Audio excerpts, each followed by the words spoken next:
district court. The maximum jail term they are facing would be up to 7 years if found guilty. Still a very heavy one, obviously. And as far as we understand, up to this moment, among these 13 people, 7 of them have pleaded guilty as the trial begins. 5 others pleaded not guilty.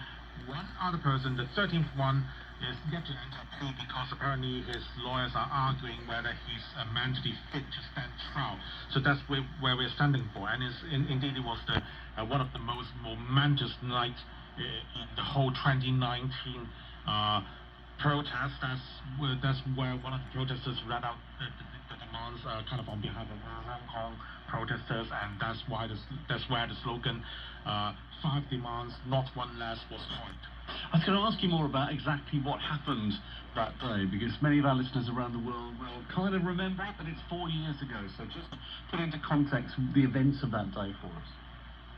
Yeah, so that day began with rounds and rounds of attempt to storm the building anyway. So it began from the morning. We saw pictures of people trying to gate crash the building using whatever they could find from nearby buildings, trash carts, roadside railings, all sorts of stuff, and they've been doing that for hours, and the police have been holding fort inside of the legislature complex, and you didn't expect police to be inside of the legislature anyway. If you believe in the 3 estates of government, the legislature is supposed to be a rather independent place, but that's what happened. But then by the evening, the police pulled away, and by pretty late at night, hundreds of them managed to run into the building. They've painted black the city's emblem inside the main chamber.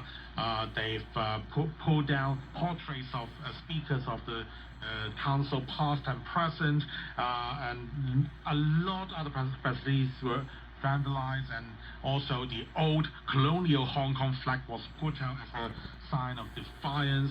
So all these actions by the protesters wearing mostly black t-shirts and yellow harness have outraged not just the local government but also Beijing, obviously, and we ended up almost 1 year later in the middle of the COVID-19 pandemic, with Beijing imposing the Hong Kong national security law with charges, if found guilty, could see you in life imprisonment. That's how the whole movement failed.